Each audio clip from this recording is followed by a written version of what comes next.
Now we'll talk about resonance electron donation and withdrawal. Means electron donation and withdrawal occurs through resonance effect, right? If a substituent has a lone pair on the atom that is directly attached to the benzene ring, the lone pair can be delocalized into the ring. These substituents, they are said to donate electrons by resonance. Examples include, NH2, you have OR, OH, you have OR, you have, halogens. They donate electrons by resonance. And in all these cases, in all these examples, you will have one or more lone pair of electrons on the key atom. Key atom means which is directly attached to the benzene, right? So these substituents, they also withdraw electrons. So keep this thing in mind. They are not only electron donors, they withdraw electrons also. Through which effect? Through negative inductive effect. Because the atom attached the benzene ring is more electronegative than hydrogen. You see NH2 here, this group here, it will have plus R effect, but it will have minus I effect also. This OH group, it will have plus R effect, but simultaneously it will have minus I effect. Of course, this plus R effect will be greater than minus I effect. That is true. This OR, it will have plus R effect and minus I effect. While as this chlorine, halogens have plus R effect and they have minus I effect. But in case of halogens, you will see the only exception, this minus I effect. In case of halogens, you will see minus I effect is greater than plus R effect. That's why they are electron withdrawal.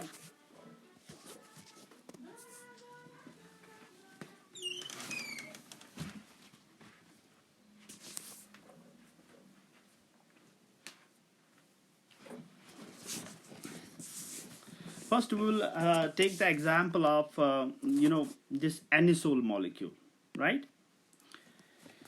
We'll see that there is an electron donation from this substituent OCH3 into the benzene ring.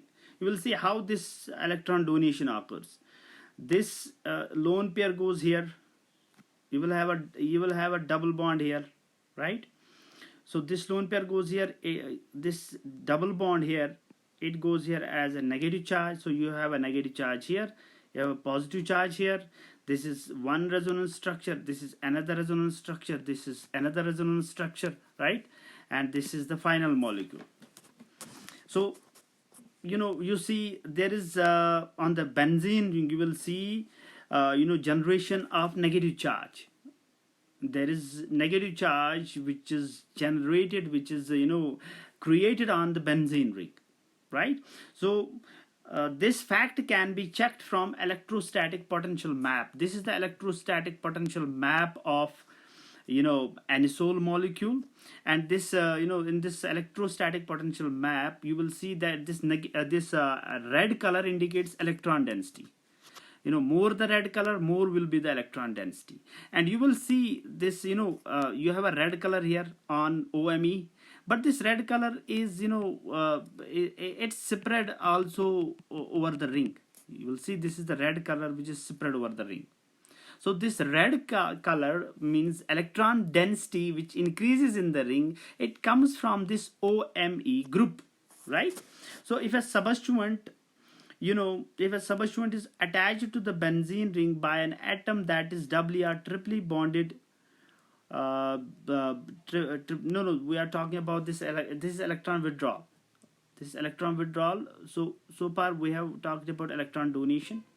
This is electron donation, and the example of electron donation is anisole, where plus R effect occurs. So in this molecule you have a plus R effect and you have a minus I effect. Plus R effect of resonance and minus I effect because oxygen is more electronegative than carbon. and of course in this case you will have plus R effect will be stronger than minus I effect, right? So on the other hand, if you see electron withdrawal from the benzene ring towards the substituent, for that purpose, if you have a substituent that is attached to the benzene ring by an atom that is doubly or triply bonded to a more electronegative atom, right? The pi electrons of the benzene ring, these pi electrons can be delocalized onto the substituent, right? These substituents, what they do, they are said to withdraw electrons by resonance, and examples include C double bond O, C triple bond N, NO2. They withdraw electrons from the benzene ring by resonance, and these substituents, they also withdraw electrons inductively because the atom attached to the benzene ring has a partial, full or partial positive charge, or they have full positive charge, or they are positively polarized, and they are more electronegative than a hydrogen atom. So you will see how you can recognize an electron withdrawing group which withdraws electrons through resonance. For that purpose, you will have to see a substituent which is doubly or triply bonded, right? Which is doubly or triply bonded to a more electronegative atom, like NO2. You have NO, you have CN, you have CO. They are doubly or triply bonded. You have oxygen in them, you have nitrogen in them. So these groups always act as electron withdrawing groups, and they withdraw electrons through resonance. So here is an example of electron withdrawal.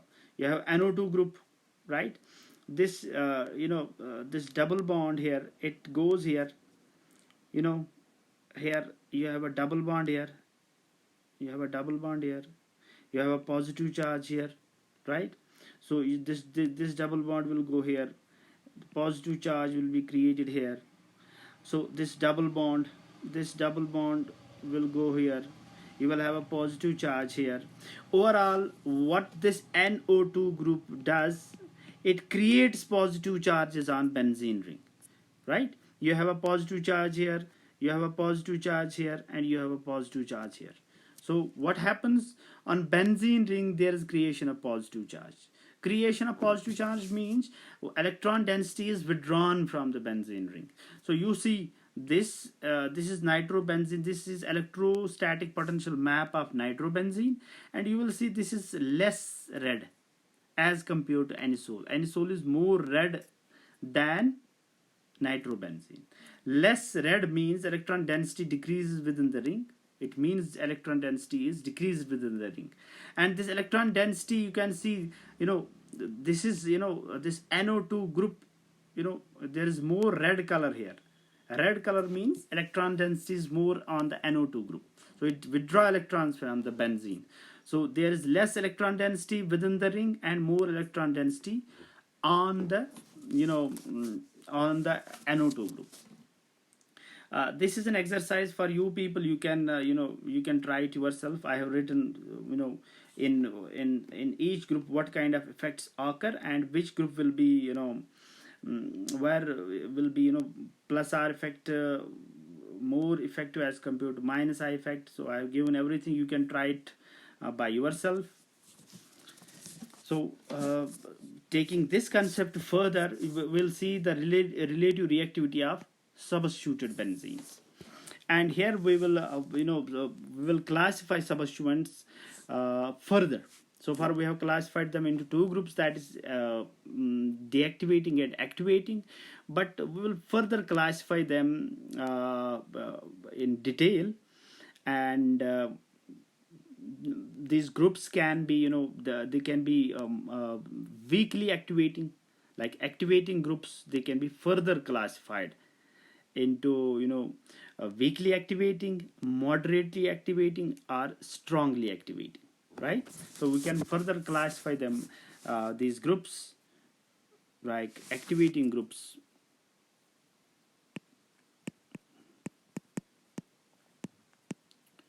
Activating groups can be further classified into three groups. One group one group will be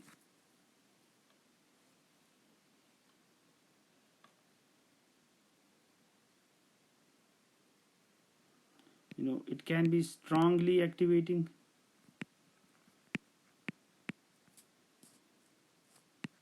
it can be moderately activating,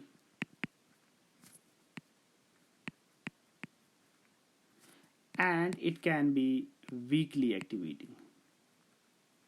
So this is further classification of these groups. Similarly, you have deactivating groups.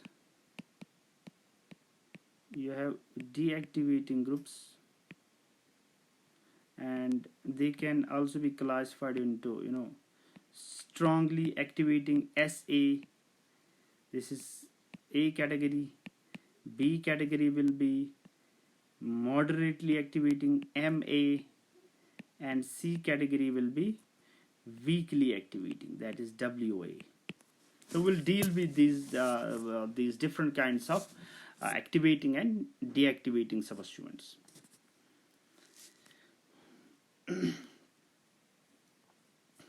The activating substituents make the benzene ring more reactive towards electrophilic substitution. I have already told you this.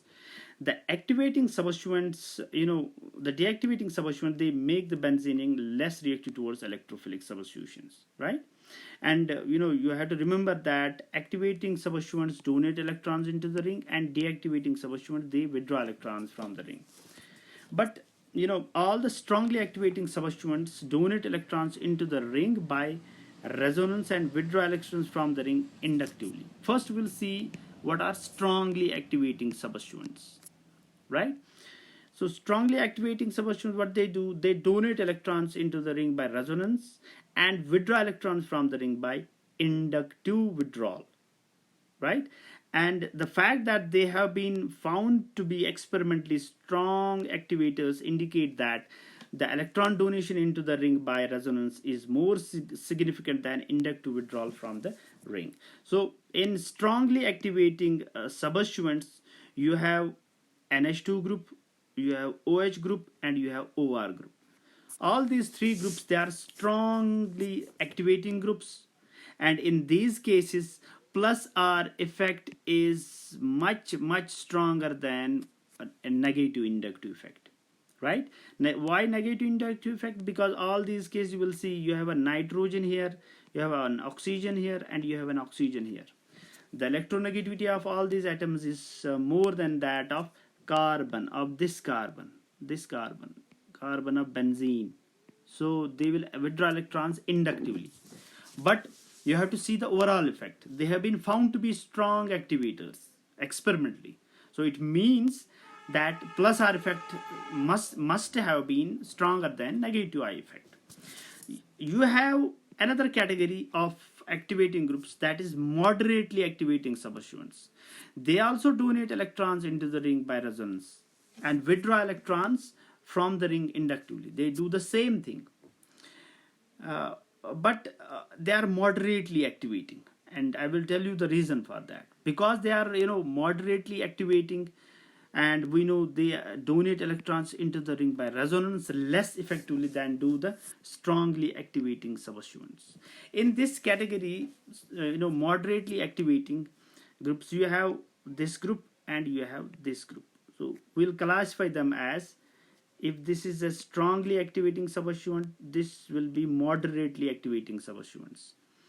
Why they are moderately activating substituents? You will see that these groups, they can not only donate electrons towards the ring, but this lone pair of electron can be donated to other side also. It can go to oxygen here.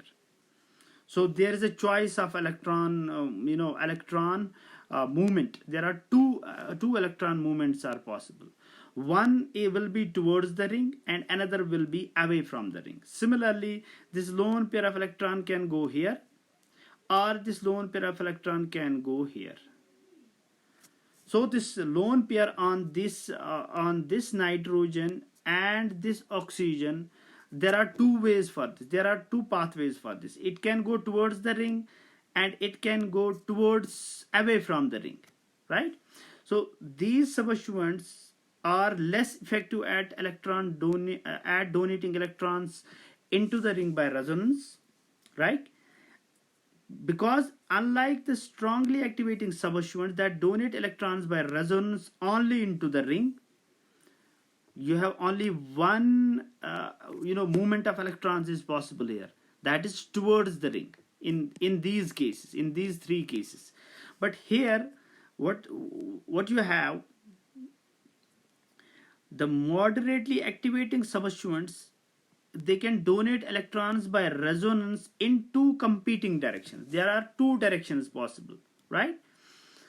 One is into the ring and another is away from the ring, right? The fact that these substituents are activators indicate that despite their diminished resonance electron donation into the ring, overall they donate electrons by resonance more strongly than they withdraw electrons inductively. So what has been seen in these cases, in these substituents, in these NH C double bond OR and O C double bond OR, in these substituents what has been seen, they are electron donors towards the ring, but they donate electrons less effectively than these groups, because there are two competing directions. One is into the ring. This substituent donates electrons by resonance into the ring. This is into the ring. There is creation of negative charge, negative charge, negative charge. But there is another movement is also possible. This substituent donates electrons by resonance away from the ring. This is another way. This is one way. This is another way. So there is an option for this electron pair. This option of movement of electrons makes these moderately activating substituents. So this you have a negative charge here at this oxygen, because this lone pair of electrons has moved from this nitrogen towards this oxygen. So this is electron withdrawal away from the ring. That's why these groups are moderately activating. You got it? You have another class that is alkyl group and aryl group. You have this is aryl group, and you have this olefinic group. These groups are weakly activating. They are activators, ring activators, but they are weakly they are weak in activation, and there is an electron donation by plus R effect. So electron donation can occur by plus R effect.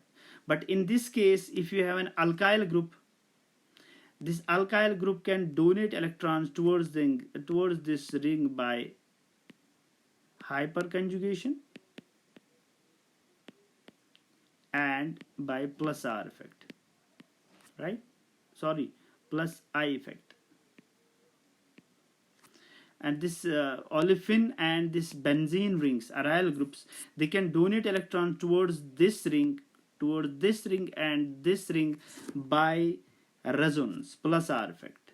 This electron pair can go here and this can go here as negative charge.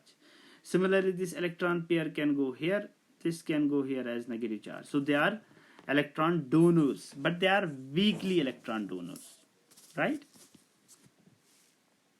So yeah, you have to remember that alkyl groups, aryl groups, and olefinic groups, they are weakly activating. They activate ring, but they are weakly activating, right?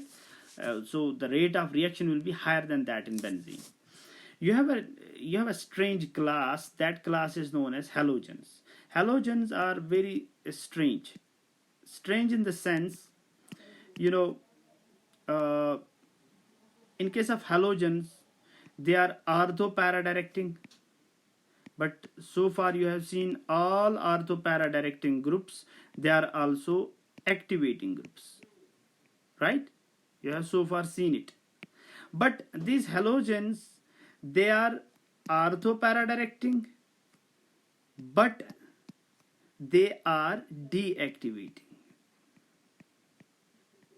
That is why halogens are a separate class in itself.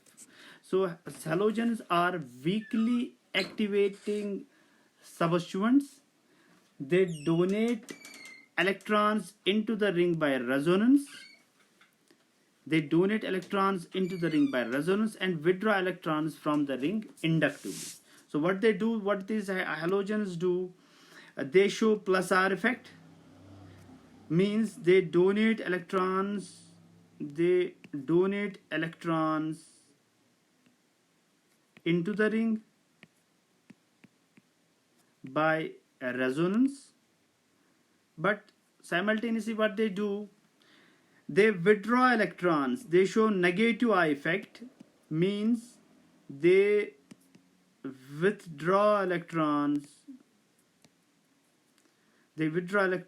from the ring. And you know, halogens are some of the most electronegative elements, fluorine being the most electronegative element of all elements, right? Most electronegative element, you know, fluorine, chlorine, bromine, iodine, they are most electronegative elements. And in these cases, mostly what you will see, this plus R effect, resonance effect, always wins over the inductive effect. It always wins over inductive effect, right? Exception is halogens. In case of halogens, you have minus I effect, which is greater than plus R effect. That is why, you know, halogens are ortho-para-directing, but they are deactivating. Means in case of halogens, if you have a halobenzene, like if you have this, its rate of reaction will be less than benzene. But the incoming electrophile, of course, it will go to para position. Suppose you have NO2, it will go to para position and it will go to ortho positions, right? I hope this is very clear to you. So rate of electrophilic substitution will be slower than in benzene. You have negative inductive effect greater than plus R effect, but they are not strongly deactive. They are weakly deactivating, because two effects, they contradict each other: minus I effect and plus R effect. They are weakly deactivating, but ortho-para directing.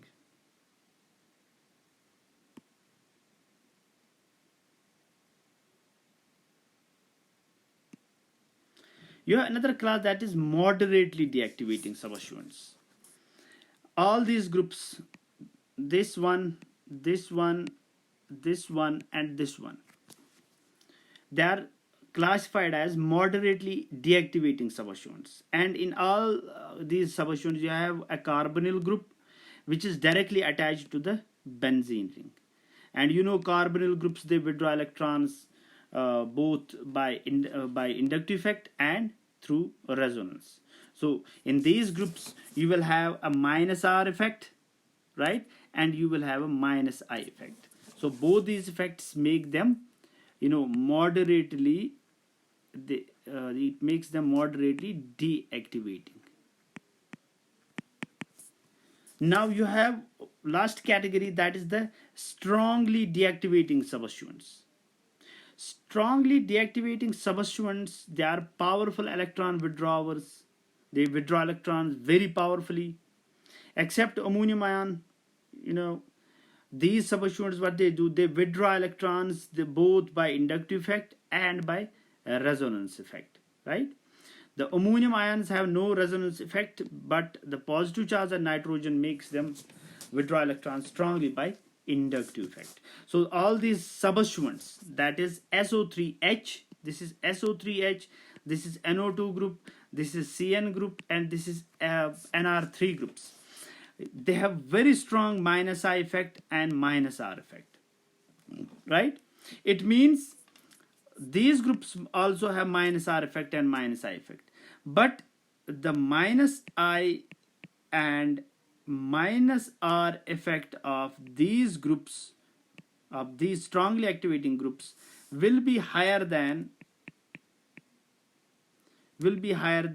moderately deactivating substituents, right? So all these groups are strongly deactivating substituents. You have a table here. This table is very important table. You should keep this table always in your mind. This is a general classification of all these groups.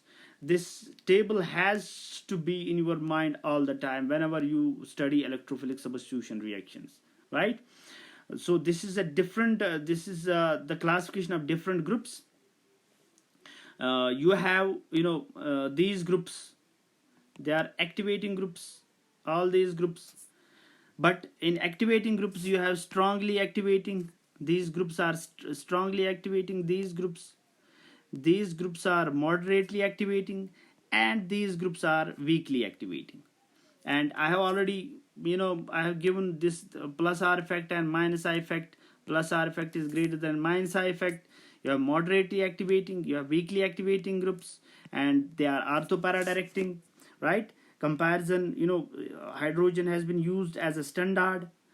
Then you have deactivating substituents. You have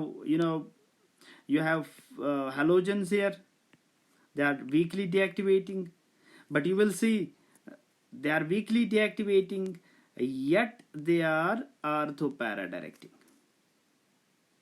They are weakly deactivating means they share their properties with these groups, with all these groups, but they are orthoparadirecting, right? So you have, these are moderately deactivating groups, and these are strongly deactivating groups, right? So this classification has to be has always to be you have to keep this classification of groups into your mind. And I have explained everything regarding these groups, why certain groups are strongly activating, and why certain groups are moderately activating, and why certain groups are weakly activating. Similarly, why certain groups are weakly deactivating, moderately deactivating, and strongly deactivating. So this is all about today's lecture. See you next time.